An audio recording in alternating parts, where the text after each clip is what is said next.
आपण पाहत आहात सत्यदर्शन न्यूज। खिचडी वितरण गैरव्यवहार प्रकरणी किरीट सोमय्या यांची चौकशीची मागणी।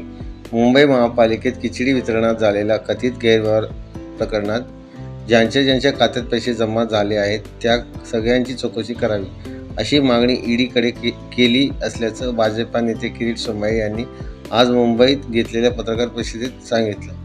खिचडीच्या व्यवस्थापनासाठी 50 कंत्राटदारांना जवळपास 132 कोटी रुपये देण्यात आले होते। या ठाकरे गटाच्या अनेक नेत्यांच्या बेनामी कंपन्यांना कंत्राट देण्यात आलं, त्यांची सगळ्यांची चौकशी झाली पाहिजे असं सोमय्या यांनी म्हटलं आहे। दरम्यान रवींद्र वायकर यांना हॉटेल बांधकामासाठी दिलेली परवानगी योग्य होती का आणि ही परवानगी कोणाच्या सांगण्यावरून दिली होती याची देखील चौकशी व्हायला पाहिजे अशी मागणी सोमय्या यांनी यावेळी केली। डाळ याची कन्सल्टन्सीचे कोट्यावधी रुपये आणि बोगस बिल्स, बेनामी कंपन्या, शेल कंपन्या याच्यातून लाखो रुपये यातनं काढण्यात आले।